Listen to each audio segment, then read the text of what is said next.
আরও গল্প চ্যানেলে সবাইকে স্বাগত জানাই। আজ চলে এলাম আমি একটি নতুন গল্প পাঠ নিয়ে। আজকের গল্প লেখক সমরেশ মজুমদারের লেখা প্রেমে ওঠা। প্রেমে পড়লেন পতিতপাবন পাল। সহকর্মীরা ডাকত ট্রিপল পি বলে। সেই ডাকগুলো বছর কয়েক আগে শেষ হয়েছে। এখন 69 কোনো বঙ্গ সন্তান প্রেমে পড়েন কিনা তার জানা নেই। অবশ্য ব্যাপারটা ঠিক প্রেমে পড়া কিনা তাও তার কাছে স্পষ্ট নয়। পার্কে ইদানিং এক ভদ্রলোকের সঙ্গে দেখা হয় বিকেলে গেলে। ওপাড়ার জটাবাবু, পুরো নাম জটিলেশ্বর কাঞ্জিলাল, 81 বছর বয়স। জানেন না এমন কোনো বিষয় পৃথিবীতে নেই। পতিতপাবনের মনে হলেও এ ব্যাপারে জটাবাবু তাকে জ্ঞানী করতে পারেন। বাস্তবে বাংলা উপন্যাসে কেউ 69 বছরে প্রেমে পড়েছেন কিনা জানা দরকার। তিনি আজ পর্যন্ত মেরে কেটে গোটা 20 উপন্যাস পাঠ করেছেন। বাংলা সাহিত্যে নিশ্চয়ই 20,000 উপন্যাস আছে। বাকিগুলো খুঁটিয়ে পড়া এ জীবনে সম্ভব নয়। বিকেল 5টায় জটাবাবু একাই পার্কের ঈশান কোণের বেঞ্চিতে বসেছিলেন। সুযোগ পেয়ে প্রসঙ্গটা তুললেন পতিতপাবন বাবু। চোখ বন্ধ করলেন জটাবাবু। প্রথমেই আপত্তি জানাচ্ছি, জটাবাবু বললেন। আপনি বলবেন প্রেমে পড়ার কথা। হোয়াই নট প্রেমে ওঠা? বাঙালির একটা টেন্ডেন্সি আছে পতনের দিকে। প্রেমে পড়া, সিনেমায় নামা, অলওয়েজ নিম্নমুখী। কথাটা হবে প্রেমে ওঠা। তা চিরকাল পড়া শব্দটাই শুনেছেন। আজ ওঠাতে উঠতে একটু অস্বস্তি হলো পতিতপাবনের। জটাবাবু বললেন, এই যে প্রেম, এ আপনাকে উজ্জীবিত করবে, রোমাঞ্চিত করবে, উদার করবে। এই ঘটনা আপনাকে জীবন সম্পর্কে আগ্রহী করবে। এতকাল বন্ধ জলে আটকে ছিলেন, এখন ঢেউয়ের দোলায় দুলবেন। এ পতন নয়, এ উত্থান। তাই প্রেমে ওঠা বলবেন। কত বয়স? 69। হ্যাঁ, একেবারে হাঁটুর বয়সী। কি জানতে চান 69-এ প্রেমে ওঠা যায় কিনা? রবিশঙ্কর বিয়ে করেছিলেন 69 বছর বয়সে। বিয়ের আগে অনেক অসুখের খবর পেতাম, এখন দিব্যি আছেন বউয়ের সান্নিধ্যে। রবীন্দ্রনাথ প্রেমে মানে ভিক্টোরিয়ার প্রেমে উঠেছিলেন 64-তে। তারপরের ওই নাবালিকার কেসটা ধরলে 70-এ। হাত নাড়ালেন জটাবাবু। বাংলা উপন্যাসে? ধুর, বিভূতিভূষণ তো সমরেশ বসু, মারা গিয়েছেন 69-এর অনেক আগে। কি করে নায়ককে ওই বয়সে নিয়ে যাবেন? তাছাড়া তখনকার বাঙালি লেখকরা ছিলেন বিমলকরের নায়কের মতো। কফ, কাশি, মাফলার, হাঁপানি, অজীর্ণ রোগ আর বাদুড়ে টুপি। ওদের যৌবন 30-এই শেষ হয়ে যেত। এই যে রবীন্দ্রনাথ, নষ্টনীড়ের নায়ক কে? ভূপতি না অমল? ওর ইচ্ছে ছিল ভূপতিকে নায়ক বানানোর, কিন্তু যেহেতু তার বয়স 30 পেরিয়েছে, তাই অমল ক্রিম খেয়ে গেল। বিদেশে যান, 80-85-তেও লেখক অভিনেতারা প্রেমে উঠছেন, বিয়ে করছেন। একই পৃথিবীর মানুষ তো আপনি, তাই না? জটাবাবু পতিতপাবনকে উৎসাহিত করলেন। পতিতপাবন পাল এখনো পর্যন্ত বিয়ে থা করেননি। বাড়িতে একজনই আছেন, তার শাসন এখনো মান্য করতে হয় তাকে। তিনি তার গর্ভধারিণী। 16-এ বিয়ে হয়েছিল, 17-তে তাকে জন্ম দিয়েছেন। 36 বছরে বিধবা হন। এখন এই 86-তেও কোনো হেলদোল নেই। বাড়ির বাইরে যান না বটে, কিন্তু বাড়ির সব কাজ তার নির্দেশেই কাজের লোক করেন। মাঝে মাঝে রান্নাঘরেও ঢোকেন। 50 বছরের বৈধব্য জীবন সত্ত্বেও দীক্ষা নেননি। বাড়িতে ঠাকুর ঘর তৈরি করেননি। এককালের বড় চাকরে পতিতপাবন নির্জীব হয়ে পড়েন জননীর সামনে গেলে। তাই এই মহিলাকে প্রেমে ওঠার কথা না নিবেদন করলে তার প্রেম পূর্ণতা পাবে না। কিন্তু এই কর্মটি করার হিম্মত পতিতপাবনের নেই। বাড়ি ফিরে শুনলেন সন্ধ্যা মুখার্জির গান বাজছে মিউজিক সিস্টেমে। এই সাগরবেলায় ঝিনুক খোঁজার ছলে। প্রত্যেক সন্ধ্যায় এক একজন পুরনো শিল্পীর গান 1 ঘন্টা শোনেন জননী। 7 দিনে 7 জন, আবার রিপিট হয়। এই সময় উনি কথা খরচ করেন না, ইজি চেয়ারে শুয়ে থাকেন চোখ বন্ধ করে। পর্দার ফাঁক দিয়ে আজও একই দৃশ্য দেখলেন পতিতপাবন। হচ্ছে তো প্রেমের গান, অথচ প্রেমে ওঠার কথা ওকে বলতে পারছেন না। 1 ঘন্টার গান শোনা শেষ হলে ডাক এলো, পতিত ফিরেছিস? পতিতপাবন ঘরে ঢুকলেন। হ্যাঁ মা। তুই নাকি সকালে হেঁটে এসে বাড়ির চা খাস না? ধক করলো বুকটা। না মানে খেতে ভালো লাগে না। লক্ষণ ভালো নয়। খাবারে অরুচি হলেই বুঝবি শরীর খারাপ হতে চলছে। তার চেয়ে সকালে না হেঁটে বিকেলে আর একটু আগে বেরিয়ে হেঁটে নিস। জননী রায় দিলেন, না না, সকালে হাঁটলেই শরীর উপকার হয়। এ নিয়ে তুমি কিছু ভেবো না। পতিতপাবন পালিয়ে বাঁচলেন। ভোর 5টায় তৈরি হয়ে নিলেন। বাইরের দরজা খুলে বাইরে থেকে বন্ধ করে দিলে আপনা থেকে সেটা এঁটে যায়। কিন্তু এই সময় জননী উঠবেনি। হাঁটতে যাচ্ছিস? হ্যাঁ। তুই ফিরলে তবে চা খাবো। আচ্ছা। জননী দরজা বন্ধ করলেন। বাড়ি থেকে পার্ক মিনিট 15 হাঁটা পথ। সাদা কেডস, সাদা ফুল প্যান্ট, সাদা জামা পরে 69-এও বেশ জোরেই হেঁটে এলেন পতিতপাবন। পার্কে ঢুকে এদিক ওদিক তাকিয়ে দেখলেন প্রচুর লোক হাঁটা শুরু করেছে। মাঝখানের মাঠে ছেলেরা ক্রিকেট খেলছে। মাঠের ধার দিয়ে ডিমের মতো রাস্তা। হাঁটতে শুরু করলেন পতিতপাবন। আজ উল্টো দিক দিয়ে। আধা হাতে যেতেই যেখানে বড় বড় দেবদারু গাছগুলো দাঁড়িয়ে, গলা কানে এলো, এই যে আমি এখানে। তাকালেন। যাজ্ঞসেনী বসে আছেন বেঞ্চিতে।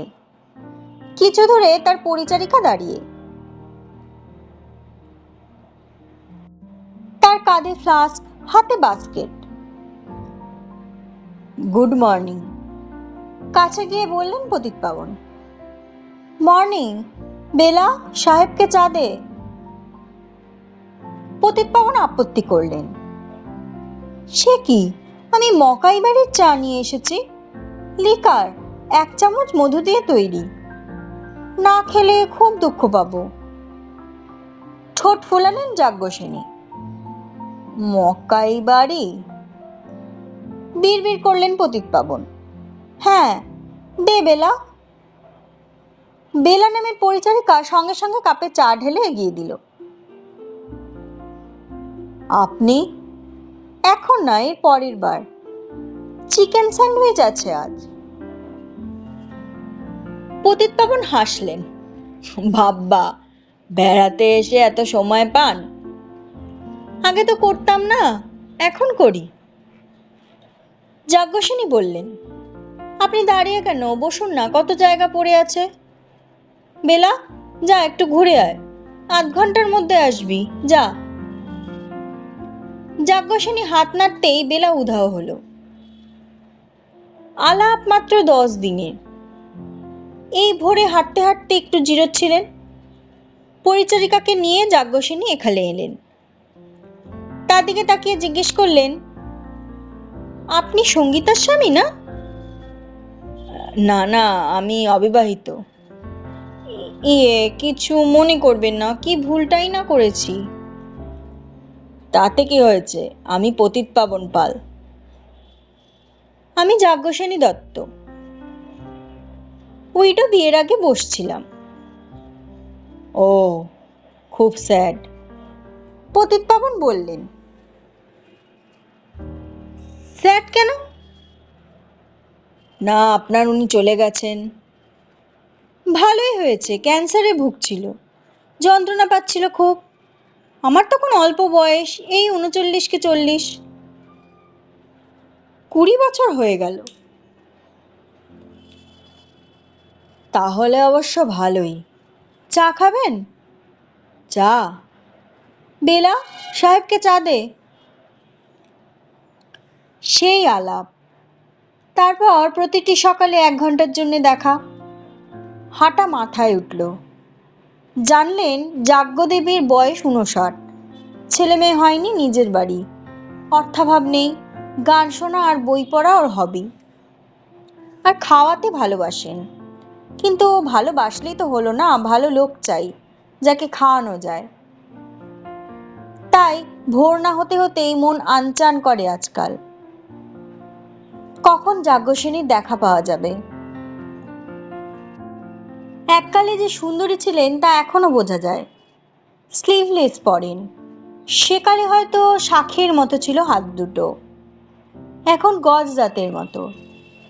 তাই বা কম কি? আমি আর পারছি না, যাজ্ঞসেনী বললেন। কি ব্যাপার? পতিতপাবন বুঝতে পারলেন না। দুষ্টু, কিছু বোঝেন না যেন। ও, আজই বাড়িতে আসতে হবে। বাড়িতে? কোনো ভয় নেই। একতলায় বাবা থাকেন, বাতের ব্যথায় সিঁড়ি ভাঙতে পারেন না, তাই দোতলায় আমি একা। কি একা? যাজ্ঞসেনী বললেন। বাবা বেঁচে আছেন? কি ভালো। 90। বাবা মানে আমার শ্বশুর মশাই, মাই ডিয়ার মানুষ। ওকে বলেছি আপনার কথা, খুব খুশি হয়েছেন। খুশি হলেন কেন? বললেন যাক, তবু তুমি সঙ্গী পেলে। শুনুন মশাই, আপনি আমার বাড়িতে না গেলে বাবা আপনার বাড়িতে গিয়ে মায়ের কাছে প্রস্তাব দেবেন।